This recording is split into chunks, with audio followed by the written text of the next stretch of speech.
योग वशिष्ठ महारामायण सुनते रहने के लिए हमारे चैनल को सब्सक्राइब करें और बेल आइकन जरूर दबाएं।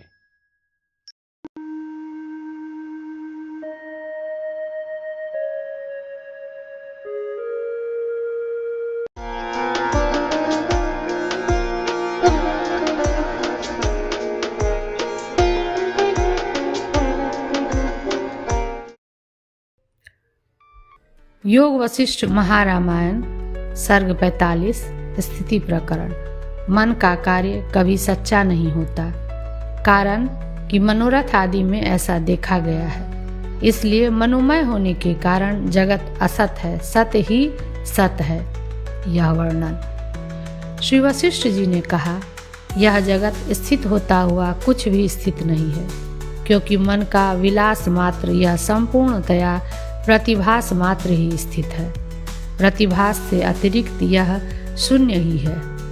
प्रतिभास से अतिरिक्त वह शून्य कैसे है? यदि कोई ऐसा कहे तो उस पर कहते हैं, इस परिच्छिन्न ब्रह्मांड से प्रतिभास रूप देश और काल व्याप्त नहीं है, क्योंकि अतीत भावी बाहर स्थित अनेक ब्रह्मांड कोटियों का जैसे धूप में परमाणु घूमते हैं, वैसे ही प्रतिभास के अंदर भ्रमण दिखाई देता है। और तो और जो आकाश परम महत्व रूप से प्रसिद्ध है, उससे भी वे व्याप्त नहीं है, क्योंकि ज्याया नाकाशात ऐसी श्रुति है। पूर्व और उत्तर देश और काल से व्याप्ति तो दूर रही, अपने आश्रयभूत वर्तमान देश और काल में भी अध्यस्त द्वारा अधिष्ठान का स्पर्श नहीं होता। इसलिए ब्रह्मांड द्वारा प्रतिभास रूप देश और काल की व्याप्ति नहीं हो सकती। इस आशय से कहते हैं, जिस देश और काल में केवल संकल्प स्वरूप स्वप्न में देखे गए नगर के तुल्य यह जगत चित्त में भासित होता है, वहीं पर उसका अधिष्ठान रूप चैतन्य है। जगत से शून्य केवल आकाश ही स्थित है। अतएव यह गंधर्व नगर के चित्र के तुल्य है, ऐसा हमने पहले कहा है। ऐसा कहते हैं, रंगों से रचा गया फिर भी भित्ति रहित, देखा गया फिर भी असन्मय, नहीं रचा गया फिर भी रचा हुआ सा यह आकाश में अद्भुत चित्र है। प्रत्येक स्मृति में मन हेतु होता है। मन से रचित यह जगत स्मृति के तुल्य ही है। इसलिए अपने स्थिति काल में भी यह सत्य नहीं है, ऐसा कहते हैं। सब देहादि तीनों भुवन मन से ही कल्पित हैं। जैसे देखने में चक्षु कारण है, वैसे ही इनके स्मरण में मन कारण है। दीवार आदि रूप जगत सत से अलग करके दिखलाया नहीं जा सकता, इसलिए भी सत से पृथक रूप से उसकी असत्ता है, ऐसा कहते हैं। आभास रूप यह जगत घट पट गर्त के भ्रमों से आवर्तित होता है। दीवार आदि सदरूप से पृथक नहीं है। जैसे रेशम का कीड़ा अपने कोष की स्वयं रचना करता है, वैसे ही मन ने अपने निवास के लिए इस शरीर की कल्पना की है। चित्त की संकल्प मात्र से असत रचना प्राप्त करने की शक्ति प्रसिद्ध है, इसलिए भी पूर्वोक्त अर्थ की उपपत्ति होती है। वह वस्तु नहीं है जिस अर्थ शून्य संकल्प रूप वस्तु की मन रचना नहीं करता। ऐसी दुर्गम दुष्कर वस्तु भी नहीं है जिसे मन प्राप्त नहीं करता। जिन शक्तियों से मन रूपी गुहाएं अंदर प्राप्त नहीं होती, वे शक्तियां सर्वशक्तिशाली जगदीश्वर में भी कोई हो सकती है।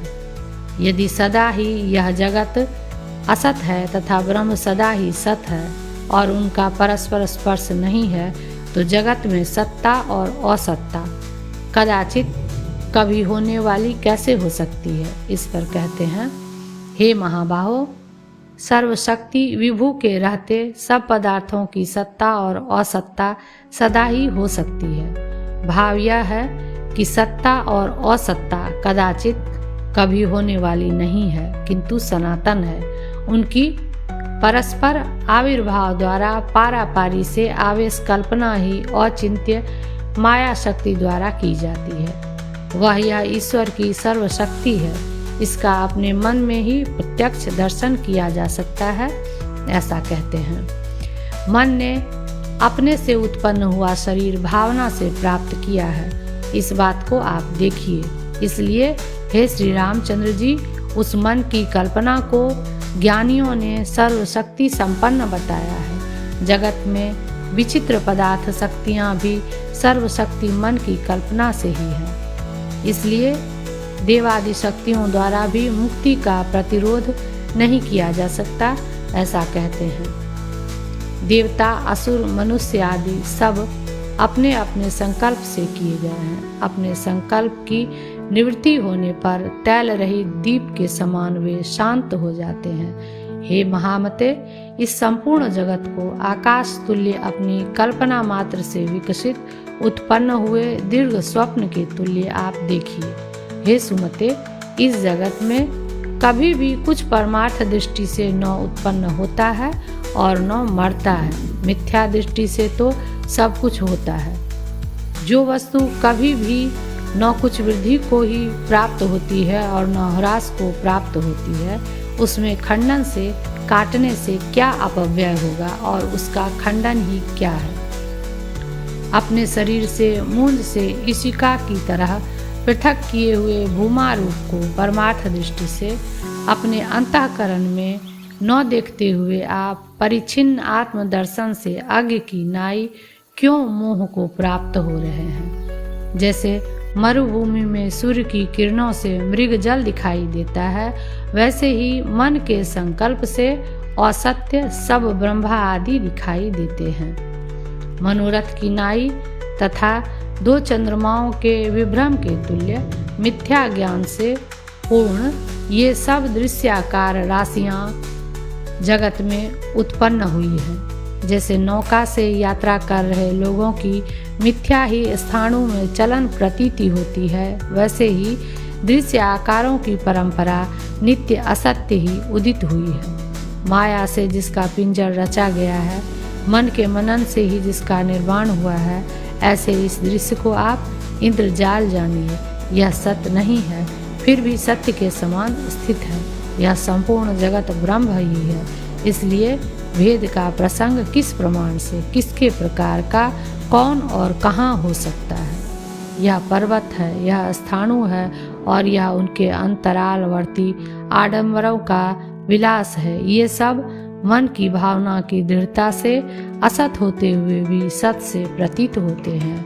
विचारहीन पुरुष की काम तृष्णा मनन रूप यह जगत स्वर्ग, नरक, तिर्यक आदि योनियों में पतन का आरंभक है। इसलिए हे श्री रामचंद्र जी, आप विवेक से जगत का त्याग करके निष्प्रपंच आत्मा की भावना कीजिए। जैसे बड़े बड़े आरंभों से पूर्ण स्वप्न भ्रम ही है, वास्तविक नहीं है, वैसे ही चित्त द्वारा उत्पादित इस जगत को भी आप दीर्घ स्वप्न समझिए।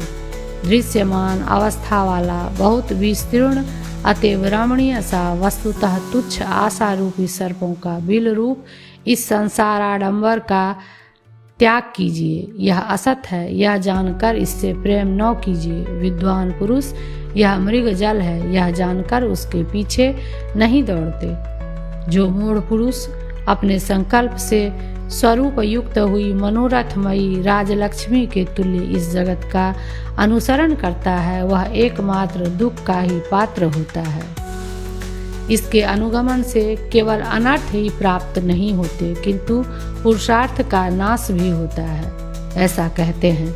यदि वस्तु न हो तो ये लोग भले ही अवस्तु का अनुसरण करें, किंतु जो वस्तु का परित्याग कर अवस्तु का अनुगमन करता है, वह पुरुषार्थ से च्युत हो जाता है। जैसे रस्सी में सर्प का भय मन का व्यामोह ही है, वैसे ही यह भी मन का व्यामोह ही है। एकमात्र भावनाओं की विचित्रता से यह जगत चिरकाल तक प्राप्त होता है। जल के भीतर चंद्र प्रतिबिंब के तुल्य क्षण भंगुर मिथ्या उदित हुए पदार्थों से इस लोक में बालक ही ठगा जा सकता है।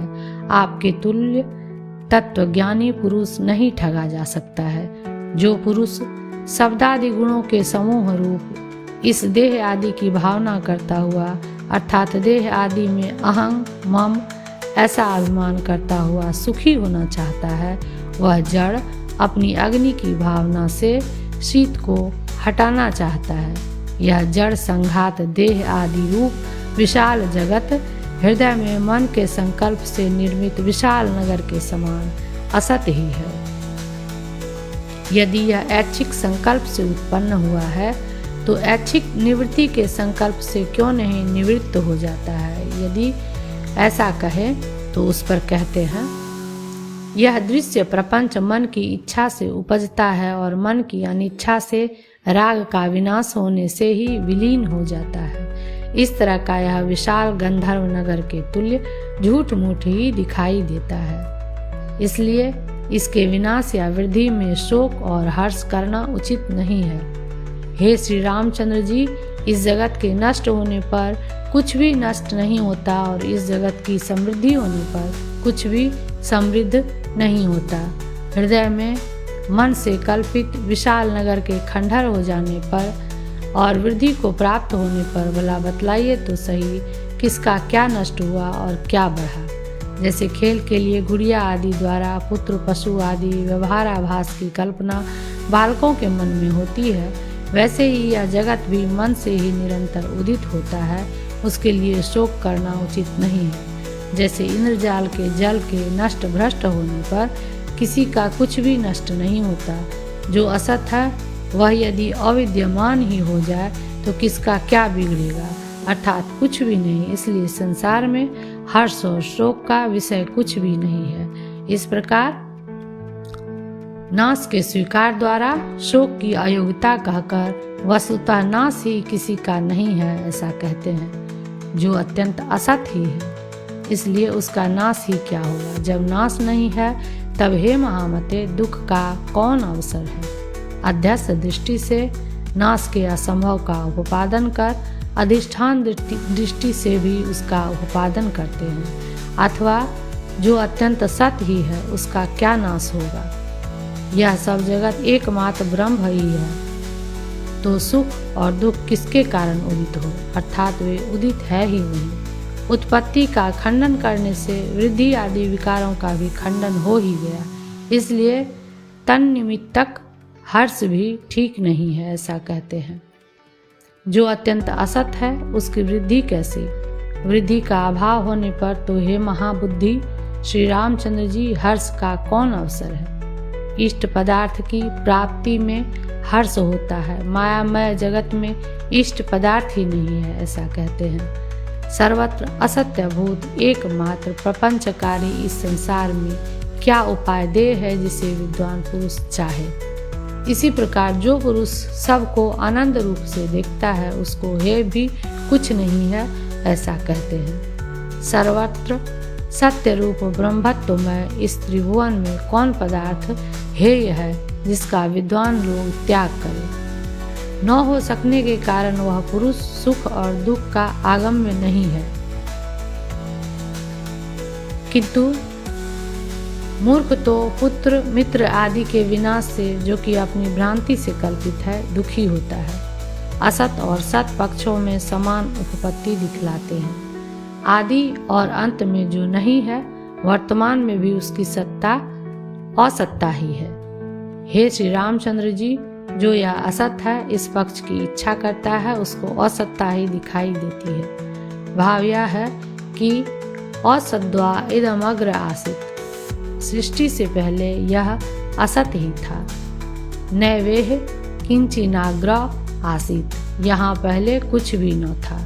इत्यादि श्रुतियों से आकाश वायु भुवन आदि के आगे पीछे असत्ता सुनी जाती है और घट आदि की असत्ता प्रत्यक्ष अनुभव से देखी जाती है। चिरकाल तक आदि और अंत में असत्ता, थोड़े काल के लिए एक बार सत्ता प्रत्येक व्यक्ति में प्रसिद्ध है। एक दूसरे का विनाशक होने के कारण सत्व और असत्व दोनों एक वस्तु में एक के त्याग के बिना नहीं रह सकते। इसलिए दोनों में से एक अवश्य त्याज्य है। आदि और अंत में चिरकाल तक असत्य की प्रसिद्धि होने से वर्तमान दशा में भी सब व्यक्तियों की असत्ता ही है। यूं असत्ता के पक्ष की इच्छा करने वाले को श्रुति युक्ति और अनुभवों द्वारा असत्ता ही दिखाई देती है। आदि और अंत में जो सत्य है वर्तमान में भी वह सत्य ही है। जिसकी सब सत्य ही है ऐसी मति हो, उसकी दृष्टि में सब सत्य ही है। भाव यह है कि सदैव सौम्येदमग्र आसीत कथमसतः सज्जायेत। हे सौम्य, सृष्टि के पूर्व यह सत्य ही था, असत से सत्य कैसे हो सकता है? इत्यादि श्रुतियों से और प्रमाण की प्रवृत्ति के समय सत्य सत्य यूँ सब वस्तुओं का अनुभव होने से आदि और अंत काल में सत्ता की अनभिव्यक्ति अथवा तिरोभाव मात्र कल्पना से असद्वा इदमग्र आसीत इत्यादि श्रुति और युक्तियों की उपपत्ति होने से और सत्ता की श्रुति और युक्तियों की अन्यथा उपपत्ति न हो सकने से सब पदार्थों की सर्वकालिक और सार्वत्रिकी एक ही सत्ता युक्त है, क्योंकि इसी में लाघव है। यूँ सत्ता की एकता के सिद्ध होने पर आदि और अंत में कारणभूत ब्रह्म की सत्ता से ही सब के सत्य होने से वर्तमान काल में भी वह सत्य ही है। यूँ सद्वादी को अखंड ब्रह्म सत्ता ही सर्वत्र दिखाई देती है। देश और काल से परिच्छिन्न पदार्थों की सत्यता की कल्पना, जो जगत को सत्य और असत मानने वाले पूर्वोक्त दोनों रूपों से बहिष्कृत है और सब श्रुति और युक्तियों से विरुद्ध है, अंध परंपरा द्वारा सहस्त्रों मूर्खों ने जिसकी कल्पना कर रखी है और जो संपूर्ण अनर्थों की मूल है, उन्हीं मूर्खों के योग्य है, आपके योग्य नहीं है। जल के अंदर के असत्य स्वरूप चंद्रमा और आकाश तल आदि को अपने मन के मोह के लिए मूर्ख ही चाहते हैं, आप जैसे उत्तम लोग नहीं चाहते। मूर्ख ही विशाल आकार वाले अर्थ शून्य सुखाभासों से अपने असीम दुख के लिए संतुष्ट होता है, न कि सुख के लिए। इसलिए हे कमल नयन श्री रामचंद्र जी, आप मूर्ख मत बनिए। विचार करके अविनाशी नित्य और सुस्थिर पदार्थ का अवलंबन कीजिए। अब पूर्वदर्शित सत और असत पक्षों का द्वार भेद से एक प्रयोजन के अवसान में फलता समुच्चय दिखलाते हुए उपसंहार करते हैं। माया से मूढ़ हुए लोगों द्वारा आत्मरूप से कल्पित अहंकार के सहित यह सब जगत असत ही है। यूँ श्रुति, गुरु, युक्ति और अपने अनुभव से निश्चय करके पुत्र, मित्र, धन आदि का विनाश होने पर आपको शोक नहीं हो और राग भी न हो। शोक और राग आदि के निराश द्वारा एकात्म दर्शन में प्रपंच असत है, यह पक्ष उपयोगी होता है।